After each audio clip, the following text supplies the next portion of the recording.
Hi hello ಸ್ನೇಹಿತರೆ, ನಾನು ನಿಮ್ಮೆಲ್ಲರ ಪ್ರೀತಿಯ ಆನಂದ್ ಅವರು. ಸ್ನೇಹಿತರೆ, ಬಹಳಷ್ಟು ಫೇಕ್ ಮೆಸೇಜ್ಗಳು ಹರಡ್ತಾ ಇದ್ದಾವೆ ವಾಟ್ಸಪ್ನಲ್ಲಿ, ಬೇರೆ ಕಡೆಯಲ್ಲಿ. ಆದರೆ ನಂಗೆ ಬಹಳಷ್ಟು ಜನ ಕೇಳ್ತಾ ಇದ್ರು, ಇವೇನು ಫೇಕ್ ಮೆಸೇಜ್ಗಳು ಹರಡ್ತಾ ಇದ್ದಾವೆ, SSLC ಪರೀಕ್ಷೆ, PUC ಪರೀಕ್ಷೆ ನಡೆಯುತ್ತಾ, ಏನು ಕ್ಯಾನ್ಸಲ್ ಮಾಡಿದಾರ ಏನಂತ. ಸೊ ನೀವು ಎಲ್ಲರ ಪ್ರೀತಿ ಆನಂದ್ ಅವರು, ನೀವು ನೋಡ್ತಾ ಇದ್ದೀರಾ ಫ್ರೆಂಡ್ಸ್ ಆನಂದ್ ಯೂಟ್ಯೂಬ್ ಚಾನಲ್ಗೆ ಯಾರಾದ್ರೂ ಮೊದಲು ಬರೀ ವಿಸಿಟ್ ಮಾಡಿದ್ರೆ ಚಾನಲ್ ಸಬ್ಸ್ಕ್ರೈಬ್ ಆಗಿ ಬಾಜು ಬೆಲ್ ಐಕನ್ ಕೂಡ ಪ್ರೆಸ್ ಮಾಡಿ. ಸ್ನೇಹಿತರೆ, ವಿಡಿಯೋ ಲೆಟ್ಸ್ ಗೆಟ್ ಸ್ಟಾರ್ಟೆಡ್. ಸ್ನೇಹಿತರೆ, ಇಂದಿನ ದಿನ ಏಪ್ರಿಲ್ 14ರಂದು ಬೆಳಗ್ಗೆ 10 ಗಂಟೆಗೆ ಮೋದಿ ಅವರು ಆಫಿಷಿಯಲಿ ಹೇಳಿದ್ದಾರೆ. ಏನಂದ್ರೆ, ಇದೇನು ಕರೋನಾ ವೈರಸ್ ದಿಂದ ಏನ್ ನಡೀತಾ ಇದೆ ನಮ್ಮ ದೇಶದಲ್ಲಿ, ಸೊ ಮೇ 3ರವರೆಗೆ ಯಾವುದೇ ರೀತಿಯಾದಂತ ಪರೀಕ್ಷೆ ಆಗಲಿ, ಯಾವುದೇ ರೀತಿಯಾದಂತ ಏನೂ ಕೂಡ ನಡೆಯೋದಿಲ್ಲ. ಲಾಕ್ಡೌನ್ ಸಮಯ ವಿಸ್ತರಣೆ ಆಗಿದೆ. ನಮ್ಮ ಮಾನ್ಯ ಶಿಕ್ಷಣ ಸಚಿವರಾಗಿರುವಂತಹ ಸುರೇಶ್ ಕುಮಾರ್ ಸರ್ ಅವರು ಕೂಡ ಹೇಳಿದ್ರು, SSLC ಪರೀಕ್ಷೆ ಮತ್ತೆ ಸೆಕೆಂಡ್ PUC ಒಂದು ಇಂಗ್ಲಿಷ್ ಪೇಪರ್ ಏನಿದೆ, ಇದೇನು ಲಾಕ್ಡೌನ್ ಸಮಯ ಯಾವಾಗ ನಿಲ್ಲುತ್ತೆ ಅವಾಗ ನಾವು ಆಫಿಷಿಯಲಿ ಅನೌನ್ಸ್ಮೆಂಟ್ ಮಾಡ್ತೀವಿ. PUC ಅಥವಾ SSLC ಪರೀಕ್ಷೆ ಏನಿದೆ, ಸೊ ಅದನ್ನ ನಾವು ಆಫಿಷಿಯಲಿ ಅನೌನ್ಸ್ಮೆಂಟ್ ಮಾಡ್ತೀವಿ ತಂದಿದ್ರು.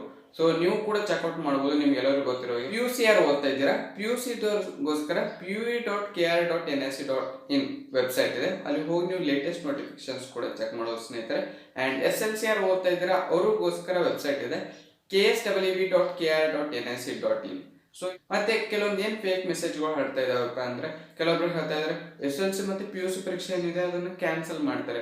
ಆ ಪರೀಕ್ಷೆ ಮುಂದೂಡಿಕೆ ಆಗಿದೆ, ಅದನ್ನ ಮುಂದೆ ಪರೀಕ್ಷೆ ನಡೆಸ್ತಾರೆ. ಹಾಗಾಗಿ ನೀವು ಇದೇನ್ ಹಾಲಿಡೇ ಇದೆ, ಲಾಕ್ಡೌನ್ ಸಮಯ ಇದೆ, ಇದರಲ್ಲಿ ನೀವು ಮನೆಯಲ್ಲೇ ಇದ್ದು ಕೂಡ ನಿಮ್ ಪ್ರಾಕ್ಟೀಸ್ ಏನಿದೆ ಅದನ್ನ ದಿ ಬೆಸ್ಟ್ ಇನ್ನೂ ಜಾಸ್ತಿ ಪ್ರಾಕ್ಟೀಸ್ ಮಾಡಿ. ಕೂತು ಟಿವಿ ಆಗಿ ಬೇರೆ ಅದನ್ನ ನೋಡ್ಬೇಡಿ ಅಂತ ಹೇಳ್ತಾ ಇಲ್ಲ, ಅದರ ಜೊತೆಗೆ ನಿಮ್ಮ ಪ್ರಾಕ್ಟೀಸ್ ಏನಿದೆ ಇನ್ನಿಷ್ಟು ಜಾಸ್ತಿ ಮಾಡ್ಕೊಳ್ಳಿ. ಯಾವಾಗ ಎಕ್ಸಾಮ್ ಬರುತ್ತೆ ಅಲ್ಲಿ ನೀವು ದಿ ಬೆಸ್ಟ್ ನ ಕೊಡಕ್ಕೆ ಟ್ರೈ ಮಾಡಿ ಸ್ನೇಹಿತರೆ. ಯಾರು SSLC ಪ್ರಿಪೇರ್ ಆಗ್ತಾ ಇದ್ದೀರಾ ಅವ್ರು ಅಷ್ಟು ಮಂದಿ ಇನ್ನೂ ಜಾಸ್ತಿ ಪ್ರಿಪ್ರೇಷನ್ ಮಾಡಿ, ಎಕ್ಸಾಮ್ ನಲ್ಲಿ ದಿ ಬೆಸ್ಟ್ ಕೊಡಕ್ಕೆ ಟ್ರೈ ಮಾಡಿ.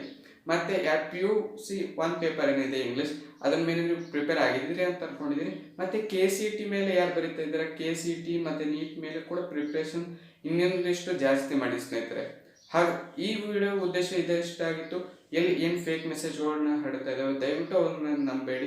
ಆಫಿಷಿಯಲಿ ಆಗಿ ಏನಾದರೂ ಅನೌನ್ಸ್ಮೆಂಟ್ ಮಾಡಬೇಕಾಗಿದ್ರೆ ಶಿಕ್ಷಣ ಸಚಿವರಾಗಿರುವಂಥ ಸುರೇಶ್ ಕುಮಾರ್ ಸರ್ ಅವರೇ ಆಫಿಷಿಯಲಿ ತಮಿಳಿನಲ್ಲಿ ನ್ಯೂಸ್ ಮುಖಾಂತರ ಹೇಳ್ತಾರೆ. ಇನ್ನು ಉಳಿದಿರುವಂಥ ಮೆಸೇಜ್ಗಳು ಏನು ಹರಡ್ತಾ ಇದ್ದಾರೆ ಫೇಕ್ ಮೆಸೇಜ್ಗಳನ್ನ ದಯವಿಟ್ಟು ನಂಬಲಿಕ್ಕೆ ಹೋಗಬೇಡಿ. ನೀವು ಮನೆಯಲ್ಲೇ ಇದ್ದು ನೀವು ಕೇರ್ನಲ್ಲಿ ನೀವು ಇರಿ ಅಂತ ಹೇಳ್ತೀನಿ. ಸೊ ಫೇಕ್ ಮೆಸೇಜ್ಗಳನ್ನ ದಯವಿಟ್ಟು ನಂಬಲಿಕ್ಕೆ ಹೋಗಬೇಡಿ. ಮೈಸ್ನ ನೀವು ನಿಮ್ಮ ದಿ ಬೆಸ್ಟ್ ಪ್ರಿಪ್ರೇಷನ್ ಮಾಡಿ ಎಕ್ಸಾಮ್ಗೋಸ್ಕರ. ಸೊ ಇದಾಗಿತ್ತು ಇಂದಿನ ವಿಡಿಯೋ. ಐ ಹೋಪ್ ಈ ವಿಡಿಯೋ ತಮಗೆ ಇನ್ಫಾರ್ಮೇಟಿವ್ ಹೆಲ್ಪ್ಫುಲ್ ಅನಿಸಿದೆ. ಅದರಲ್ಲಿ ಈ ವಿಡಿಯೋ ಲೈಕ್ ಮಾಡಿ, ನಿಮ್ಮ ಸ್ನೇಹಿತರೊಂದಿಗೆ ಶೇರ್ ಮಾಡಿ.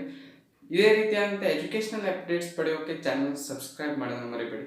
ಮುಂದಿನ ವಿಡಿಯೋನಲ್ಲಿ ನಿಮ್ಮೊಂದಿಗೆ ನಾನು ಸಿಗ್ತೀನಿ. ಎಲ್ಲರಿಗೂ ಹೋಗ್ತೀನಿ. ಬಾಯ್.